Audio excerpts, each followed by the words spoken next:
Halo semuanya, selamat datang kembali di channel Adipasya. Ya, kali ini kita mau ngobrol-ngobrol santai aja teman-teman terkait, hidup sebagai seorang INFJ.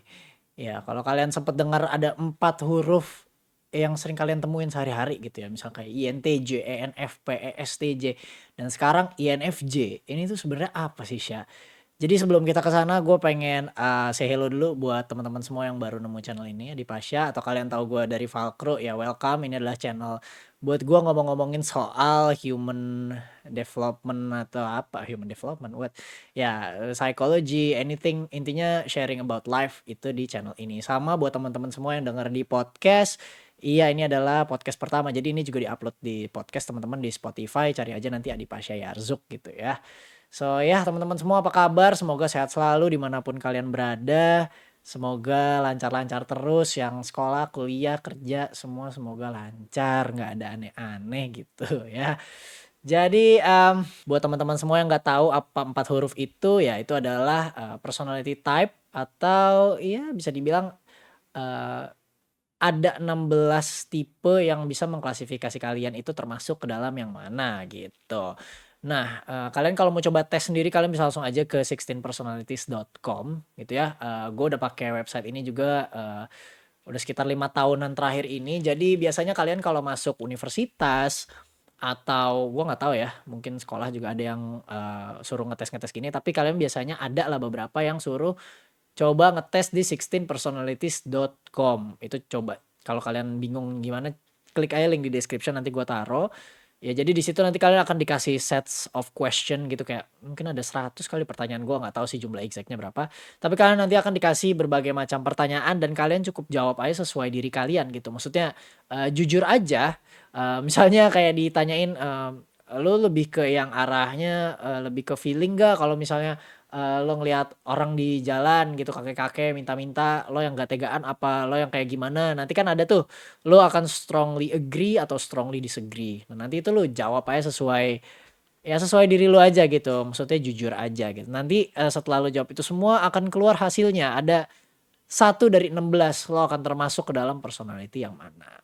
Dan kalau kalian semua, yang nonton video ini ada yang sama kayak gua INFJ, kalian, congrats dulu pertama ya karena ini, sedikit rumit seorang INFJ.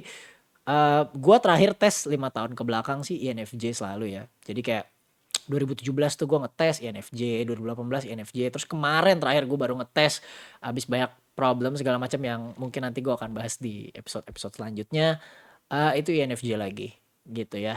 Jadi kalau kalian dapatnya INFJ, gue nggak tahu harus bilang selamat atau gimana karena INFJ ini, cukup rumit dan INFJ ini fun fact adalah kepribadian terlangka. Jadi, dari 16 itu MBTI, oh ya gue belum jelasin dulu sorry. MBTI itu apa sih? Kepanjangannya MBTI itu adalah Myers-Briggs Type Indicator. Jadi ini adalah sebuah tes ya untuk mengetes kalian tuh termasuk personality yang mana berdasarkan, ini si Myers-Briggs ini gitu ya. Jadi nanti ada banyak banget tuh kalau kalian dapat depannya E itu berarti kalian extrovert. Kalau kalian dapat depannya I kayak INFJ itu berarti kalian introvert gitu. Terus nanti ada kan IN gitu kan. Ada ISTP, ISTJ. Nah, kalau N kayak gue INFJ ini langsung sembari masuk aja ya. Nah, kalau N itu kalian lebih ke intuition. Jadi kalian lebih mengandalkan intuisi kalian untuk melakukan hal-hal sehari-hari. Nah, tapi kalau kalian dapatnya abis huruf huruf keduanya itu S, itu berarti kalian lebih ngarah ke sensing atau bukan perasaan sih, apa ya sensing tuh? Ya pokoknya lebih ke sense-nya lah yang jalan dibanding intuisi gitu. Terus kalau misalnya huruf ketiganya kalian dapatnya F kayak INFJ gitu, itu lebih ke feeling, jadi lebih mengedepankan perasaan dalam mengambil keputusan dan segala macamnya. Kalau kalian dapatnya T itu thinking. Jadi kalian lebih mengedepankan logic, logika kalian gitu. Dan yang terakhir huruf keempat itu ada J sama P ya. J itu judging. Jadi kalau kita INFJ nih yang dapat INFJ digabungin, kita itu adalah seseorang yang introvert dan mengandalkan intuisi serta perasaan, feeling dan lebih ke judging. Judging itu bukan maksudnya tukang ngejudge, tapi lebih ke yang kayak kalau ada ketidakadilan gitu tuh kita paling gatel tuh INFJ. Kayak misalnya nih harusnya nggak begini nih, harusnya begini tuh INFJ tuh. Pokoknya belakangnya J, ENTJ juga gitu, J-nya tuh pokoknya judging. Satu lagi lawannya J adalah P atau perceiving. Jadi dia lebih kayak yang menganalisa apa melihat situasi gitu ya, perceiving gitu teman-teman. Nah, buat yang dapat INFJ, tadi gue bilang kongres segala macam, kenapa? Karena, INFJ ini adalah personality dari 16 yang paling langka di dunia, dari sekitar 7 billion people on this planet, itu cuma 1-2% yang INFJ. Gue nggak tahu ini datanya udah berubah apa belum, tapi terakhir gue research itu sekitar 1,5% doang yang MBTI-nya itu INFJ. Jadi, ini nggak perlu dibanggain juga sih, karena, bedanya nggak jauh-jauh gitu, kayak misalnya di atasnya itu yang lain ada 3%, 4% gitu, sebenarnya tetap tipis-tipis. Dan ngapain juga dibanggain untuk menjadi yang paling langka, karena menjadi yang paling langka bukan berarti itu personality yang terbaik gitu ya. Tapi ya kita kembali ke pembahasan, jadi hidup sebagai seorang INFJ, apa yang udah gue lewatin dan apa yang bisa gue sharing ke kalian. Sebenarnya gue tahu kalian juga lebih banyak yang berpengalaman mungkin ya daripada gue. Tapi iya, INFJ ini kan, dikenal sebagai counselor ya teman-teman, atau apa ya, bisa dibilang, kita kalau buka di 16 Personalities, orang-orang terkenal yang, kepribadiannya INFJ itu antara lain kan kayak Martin Luther King Jr., terus, ada siapa lagi ya, Nelson Mandela, intinya pemimpin-pemimpin dunia itu, mostly INFJ gitu. Orang yang pengen banget nih bawa impact gitu, bawa perubahan, Morgan Freeman gitu. Kalau karakter fiksinya di Game of Thrones tuh kayak Jon Snow, nah itu INFJ. Atau di Lord of the Rings tuh Aragorn, Galadriel, itu INFJ teman-teman. Dan iya, kita dikenal sebagai advocate, sebagai seorang INFJ. Jadi itu, pengen banget apa ya, membawa impact untuk orang gitu. Kayak gue juga jujur orangnya yang lebih ke pengen, apa sih hal yang gue lakukan tuh apa bisa ngasih dampak nggak sih ke orang, kayak bisa bikin senang orang nggak, atau, orang tuh jadi lebih paham nggak gara-gara gue, yang kayak gitulah. Jadi cocok banget tuh kerjaan-kerjaan kayak guru, konselor, terus apa lagi ya kalau kerjaan, di ini INFJ, ya pokoknya kayak gitulah, pengen bantu orang lain banget deh, nentuin tujuan hidup gitu. Terus INFJ ini juga, idealismenya cukup tinggi ya, jujur itu gue nggak bisa bilang sifat jelek, sifat bagus juga enggak gitu. Emang sebenarnya harus diimbangin gitu ya, jadi punya tingkat morality sama idealisme yang tinggi, orangnya juga rada perfeksionis, ini jeleknya. Jadi kayak pengen, semuanya tuh berjalan sesuai rencana gitu. Kita juga planner ya, INFJ. Jadi, ini kalau kalian dapat INFJ juga pasti kalian beberapa relate sama gua. Ya nggak semua INFJ 100% sama, tapi pasti kalian ada beberapa yang relate. Kita tuh planner, ya nggak sih? Jadi kita tuh nggak bisa kalau misalnya, dadakan, atau misalnya tiba-tiba, apa ya, ya jalanin aja lah gitu, tanpa ada plan gitu. Gua nih kalau mau jalan aja sama orang, itu harus plan dulu, nanti kita harus ke sini, terus nanti balik jam segini, yang kayak gitulah. Nah itu beda-beda tuh, keekstriman planning-nya, tapi most likely itu kita tuh planner. Terus kita juga rada perfeksionis, itu yang jelek. Jadi kayak, kita pengen semua tuh berjalan sesuai rencana. Sering banget tuh gue kayak, berharap, "Oh ini pasti begini nih entar nih." Kita bisa kayak memprediksi orang tuh bakal ngapain gitu loh. "Nih kayaknya orangnya begini nih, pasti kalau gue gini begini." Gitu. INFJ tuh sering kayak gitu.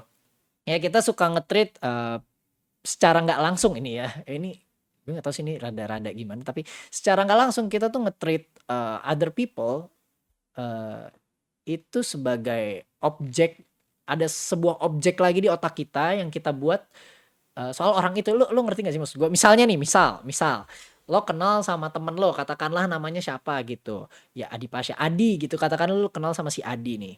Eee, lo kenal, lo tahu nih dia orangnya misalnya, oh dia bisa diajak ngobrol gini gini gini. Itu lu secara nggak langsung lu bikin kayak semacam projection di otak lo, ada objek di otak lo nih namanya Adi, gitu, yang bukan orang itu, tapi lo anggap dia itu sebagai representasi orang itu. Jadi lu kayak bisa tahu nih, ini kayaknya kalau gua ngomongin ini sama Adi dia nyambung deh.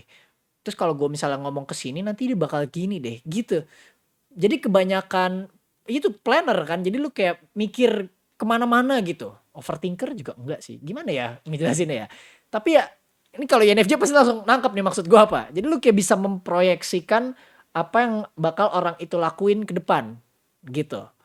Jadi ketika itu nggak sesuai sama apa yang udah lu proyeksikan di sini, itu biasanya hancur tuh seorang INFJ, crumbles. Nah ini impactnya nanti tuh kayak ke hubungan. Contoh gue kan baru putus ya, kurang lebih sebulanan yang lalu gitu. Itu tuh sama, menurut gue penyakit yang gue alami sebagai INFJ adalah gue terlalu expect orang itu, wah kalau gue begini dia pasti begini nih gitu, dan ternyata enggak gitu, karena kan itu cuma proyeksi di pikiran lo doang ya, orang itu sebagai objek di pikiran lo ada lagi gitu, padahal kenyataannya ya manusia tuh dinamis, manusia tuh bisa berubah, bisa tiba-tiba hari ini begini, bisa tiba-tiba besok dia kena apa atau ngalamin apa terus dia jadi berubah, bisa jadi dia ketemu orang baru atau orang lain yang bisa ngerubah mindsetnya dia. Tapi kan sebagai INFJ yang nge-planning orang itu kan dia lupa, dia meng-exclude variabel-variabel itu sehingga dia mikir ya orang itu akan sesuai sama apa yang dia pikirin, padahal kenyataannya nggak gitu gitu. Orang berubah. Nah, itu yang bikin gue belajar juga dari hubungan gue yang kemarin sebulan ini putus. Itu kayak ya gue terlalu berekspektasi orang itu akan sesuai sama apa yang ada di sini gitu. Padahal ya itu tadi ya orang berubah segala macem. Jadi itu sih penyakitnya INFJ ya. Jadi nggak tahu itu yang gue alamin ya. Jadi itu kelemahan gue sebagai INFJ. Kita juga ya itu perfeksionis, idealisme segala macem, pengen semua tuh sesuai apa yang kita proyeksikan gitu. Terus juga kita gampang burn out ya. Jujur ini kenapa gue baru sempet ngupload di channel kedua yang Adipasya, karena ya biasanya ini channel sebagai pelarian gue sih untuk gue ngobrol-ngobrol kayak gini. Karena gue burn out di channel pertama. Maksudnya ya channel pertama gue kan Pokemon terus gitu ya. Terus gue tuh udah di titik yang dimana gue main Pokemon tuh itu udah bukan fun lagi, tapi lebih ke yang kayak ya gue harus kerja gitu, untuk kerja gue ya main gitu. Jadi kadang-kadang suka burn out yang dimana dulu pas gue belum nge-YouTube, gue tuh suka nyari pelampiasan atau hiburan tuh ke game gitu kan. Nyari apa ya namanya, misalnya capek abis kuliah segala macam, ah main game ah yang kayak gitu loh. Nah sekarang kerjaan gue main game. Jadi gue bingung nyari hiburannya apa. Akhirnya nyari hiburannya baca buku gitu kan, kayak ke hal lain lagi gitu. Nah INFJ itu sangat prone to burn out. Jadi ya itu yang harus di ini sih. Kadang kita suka overwork juga. Kita tuh suka apa ya, ngejar something. INFJ itu kita punya target gitu lah. Misalnya gue pengen begini, gue pengen begini. Terus kalau kita udah punya target itu dan kita benar-benar pengen coba kejar, itu biasanya ya gitu. Jadi benar-benar semaksimal mungkin kejar sampai akhirnya dia burn out. Gitu ya, itu sedikit kelemahan INFJ sih. Tapi kita juga punya kelebihan teman-teman INFJ ya. INFJ itu orangnya passionate. Contoh kayak gue demen Pokemon gitu ya, bikin channel Pokemon, awalnya juga memang nggak pernah expect untuk bisa jadi kerjaan gitu, tapi karena gue passionate, waktu itu nggak ada yang nonton juga, ya maksudnya yang nonton cuma 7 orang gitu, termasuk nyokap bokap teman-teman kampus gitu kan, terus gue ulang-ulang, gue refresh biar view-nya nambah gitu, tapi tetap aja gue lakuin seminggu ngupload 2-3 kali gitu, karena gue passionate, gue suka gitu. Jadi iya, INFJ ini salah satu tipe personality yang sangat passionate. Terus mereka juga kreatif ya, jadi suka banget nyoba-nyoba hal baru, sama suka berpikir out of the box gitu. Kayak misalnya gue bikin suatu project nih kayak kemarin sama Bird, itu gue tuh mikir kayak ini gimana ya biar beda, yang kayak gitulah. Kita suka ngide gitu. Eh Ya, itu sedikit tentang INFJ sih, kreatif. Ini beberapa gue sebutin aja, kreatif, insightful, terus principled, jadi punya prinsip gitu ya. Kayak gue juga ada beberapa hal yang memang gue tuh punya prinsip, ada batasan gitu. Kalau udah begini gue nggak bisa gitu. Kalau masih segini gue masih bisa gitu. Work ethic segala macem gitu ya. Passionate, terus altruistic. Altruistic juga gimana ya? Kita tuh seneng banget melakukan sesuatu tuh untuk suatu tujuan. Kita tuh sering mikirin orang lain ya, INFJ. Gue udah INFJ Virgo lagi. Ini bukannya gue mau ngait-ngaitin zodiak apa gimana atau percaya ya, tapi gue tuh dua kombinasi yang cukup buruk ya, INFJ dan Virgo gitu. Jadi gue tuh gini-gini. Gue tuh suka banget kalau ngeliat orang bahagia karena gue. Itu itu itu membuat gue bahagia gitu loh. Jadi misalnya gue seneng nih berteman sama si A atau gue naksir sama si B. Itu gimana caranya gue pengen bikin mereka tuh bahagia. Nah ketika mereka bahagia karena gue gitu. Kayak misalnya aja di channel utama nge-YouTube gitu, ada orang ketawa nih, kehibur gara-gara gue, itu gue happy gitu. Jadi kita tuh kadang lebih mengedepankan orang lain dibanding kita sendiri, itu juga ya, yang perlu di-manage juga nih untuk INFJ kalian, harus dibatasin gitu. Jangan sampai kalian lupa sama diri sendiri. Ini gue masih belajar juga ya sebagai manusia gitu, INFJ. Kadang kita juga suka lupa sama diri sendiri gitu. Kalau kita juga berhak loh bahagia sama diri sendiri, gak cuma harus ngebahagiain orang terus gitu. Oh ya, INFJ sendiri ini kan kebagi jadi dua ya, atau most personality. Kayak INFJ ini kan kita lebih fokus ke INFJ ya. INFJ A sama INFJ T. INFJ A tuh assertif kalau nggak salah. INFJ T itu turbulence. Nah, gue tuh termasuknya yang turbulence. Bedanya apa ya INFJ A sama INFJ T? Oke, jadi perbedaannya antara yang assertif sama turbulence ya untuk INFJ ini lebih ke kayak persentase seberapa kalian bisa ngehandle things sih. Kalau yang assertif ini menurut datanya dari 16personalities.com, gue sambil baca juga, 74% yang assertif itu lebih bisa manage stress. Nah, kalau 28% yang turbulence itu cuma 28% yang bisa manage stress dengan baik. Nah, gue itu turbulence. Jadi memang gue suka prone to stress gitu ya. Bahaya gitu ya. Terus optimis or pesimis juga 75% dari yang turbulence say they are prone to seeing difficulties everywhere. Jadi kita kayak suka banget, nggak bisa nih begini nih. Ini kayaknya cukup ribet nih buat kita gitu ya. 75% yang turbulent tuh kayak gitu. Sementara yang assertif tuh cuma 42%. Oke, romantic relationship. Kita itu sebagai NFJ suka nyari apa ya? eh, Kalau udah sayang sama orang itu seringnya kayak gitu sih bisa dibilang. Itu kita akan sayang banget, itu satu ya. Terus kita akan nyari meaning di relationship. Jadi nggak bisa tuh kalau gue ya, selama hidup sebagai INFJ nih 5 tahun terakhir ngecek top INFJ, gue tuh nggak bisa gitu punya relationship, pacaran gitu sama orang yang gue tuh cuma pengennya main-main aja. Itu gue nggak bisa. Gue tuh pasti langsung ketika memutuskan untuk pacaran sama seseorang, gue tuh akan ngelihat jauh ke depan. Kayak, eee bisa nggak sih ini kita, jadi dari sebelum pacaran tuh udah mikir, bisa nggak sih ini kita ke jenjang yang lebih serius? Atau ya ini mau dibawa kemana nih pacaran? Ya tahun ini kita begini, kita masih pengenalan segala macam, nanti tahun depan planningnya apa? Kita mau ngapain? Itu lebih ke yang kayak apa ya? Seek deeper meaning gitu in relationship.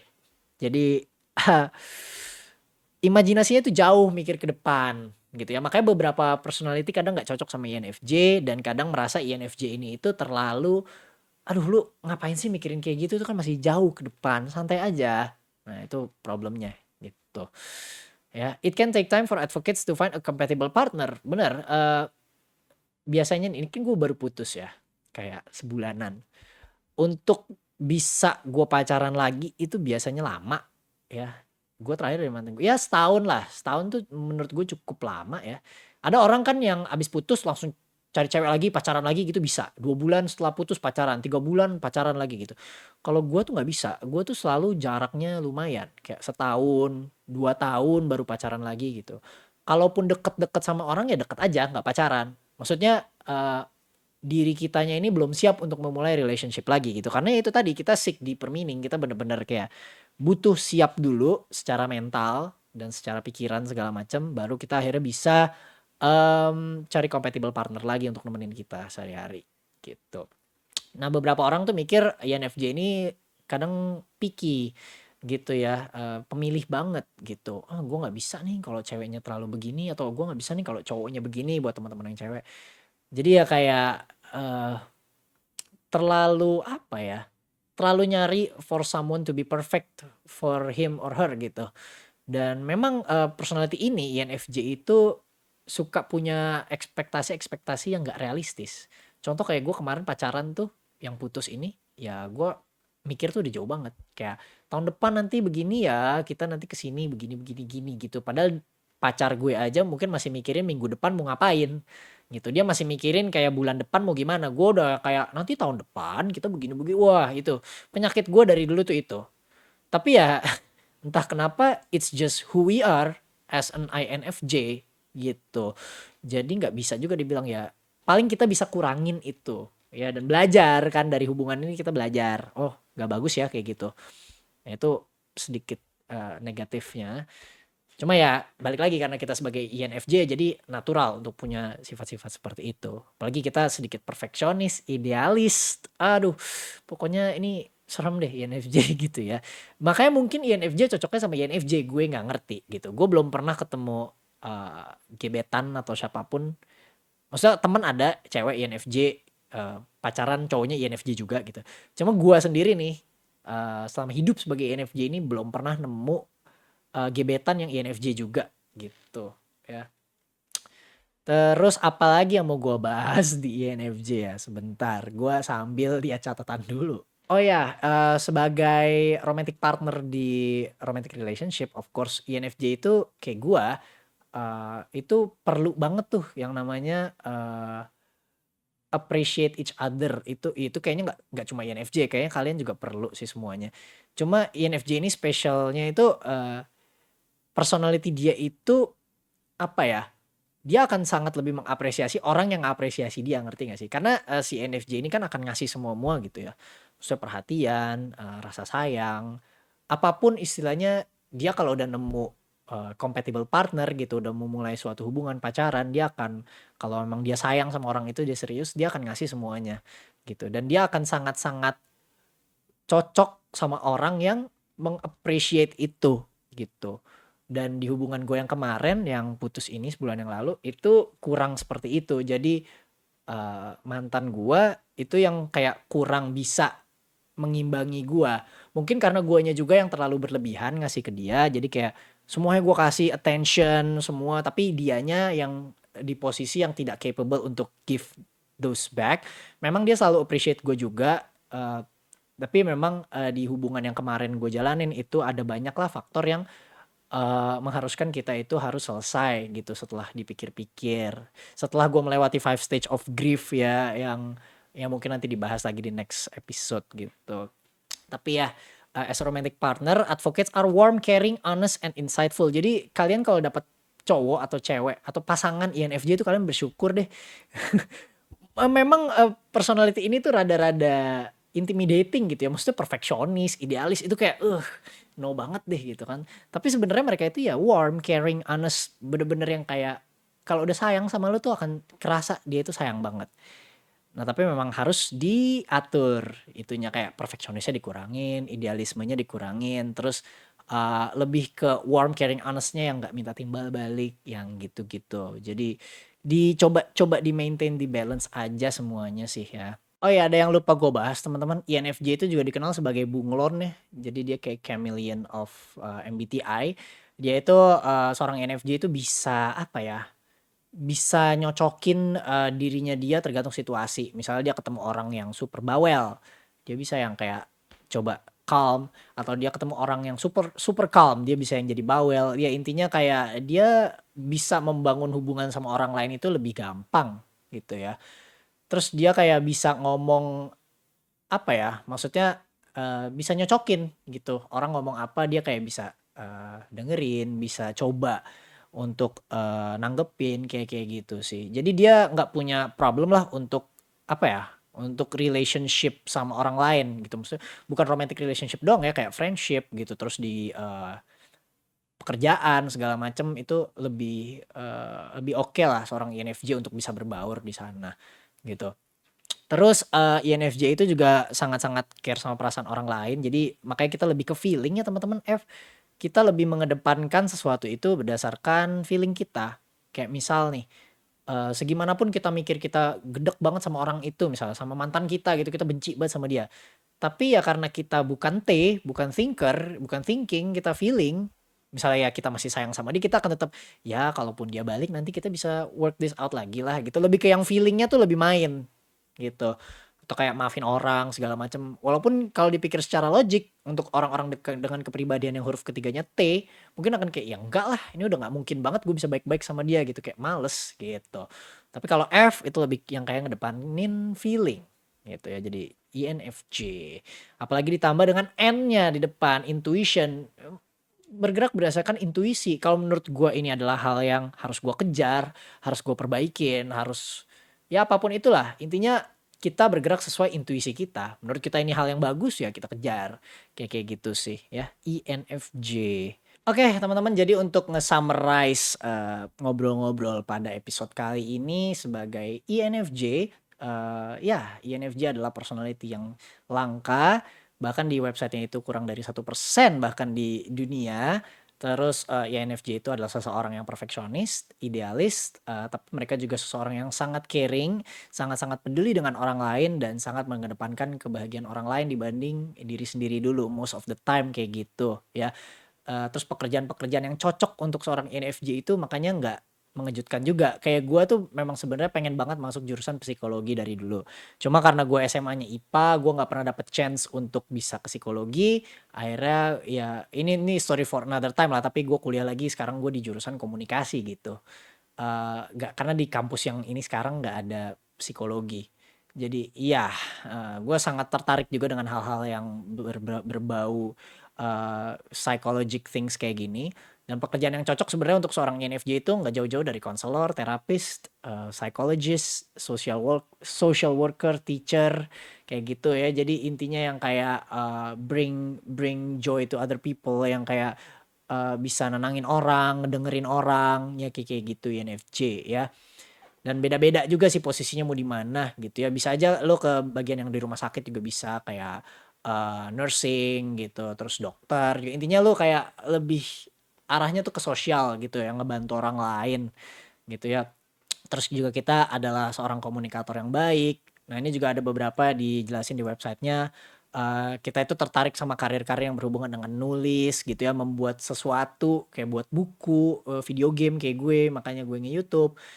Intinya sharing ke orang lain gitu ya, menceritakan cerita gitu kayak yang gue lakukan sekarang. Makanya gue seneng banget nih kayak gini. Gue nggak peduli bahkan ada yang nonton atau enggak, tapi thank you buat teman-teman semua yang nontonin ini dan coba mengenal lebih dalam terkait kalian sebagai INFJ. Sekali lagi kalau mau ngetes kalian bisa langsung aja ke 16personalities.com, gua taruh di description, dan coba komen-komen di bawah kalian dapet tipenya apa. Apakah ENTP, apakah ISTJ, apakah ENFP, wah banyak banget. Dan nanti kalian bisa langsung dikasih penjelasannya itu ke email kalian dari 16personalities.com-nya. Jadi kalian bisa baca-baca dan lebih mengenal diri kalian sendiri. Oh bener ya, ternyata gue tuh kayak gini orangnya. Dan apa sih kelemahan-kelemahan gue yang harus bisa gue perbaikin? Apa sih kelebihan-kelebihan gue yang harus bisa gue manfaatkan gitu. Jadi sepertinya segitu dulu teman-teman ya untuk video kali ini. Untuk teman-teman yang di YouTube jangan lupa di like videonya, di subscribe juga channel ini, karena ya ini jadwal uploadnya rada-rada random ya. Saya pengennya gue aja gitu. Isi kontennya juga ngobrol-ngobrol random kayak gini. Gue nggak bikin materi kayak gimana gitu ya. Dan buat teman-teman yang di podcast, thank you yang udah dengerin obrolan penuh lika-liku ini di podcast gue Adi Pasha Yarzuk. Ini episode 1 berarti, yang di podcast ya di YouTube juga episode 1. Nanti kita ketemu lagi teman-teman di episode berikutnya. Gue nggak tahu mau bahas apa. Mungkin gue mau bahas kayak stage of grief gitu, yang gue pengen gue bahas sih kayak stage of grief, terus acceptance. Ya acceptance masuk ke situ juga sih. Terus kayak apalagi ya? Oh, cerita soal hardest decision in life. Had I done that, this won't happen, yang kayak kayak gitu, penyesalan-penyesalan itu nanti mungkin akan dibahas lagi di episode-episode selanjutnya. Jadi terima kasih teman-teman yang udah nonton atau dengerin di Spotify. Thank you. Jangan lupa yang di Spotify juga diapain sih kalau di Spotify? Ya itu pokoknya ya, di save atau di follow podcast ini untuk episode-episode berikutnya. Stay safe teman-teman semua, sehat-sehat terus. Jangan lupa makan yang benar, tidur yang cukup. Intinya ya love yourself more lah. Love yourself dulu sebelum lo coba untuk jatuh cinta sama orang lain gitu. Jadi ya segitu dulu teman-teman untuk episode kali ini. Stay safe, stay awesome, and I'll see you guys on the next one. Bye bye.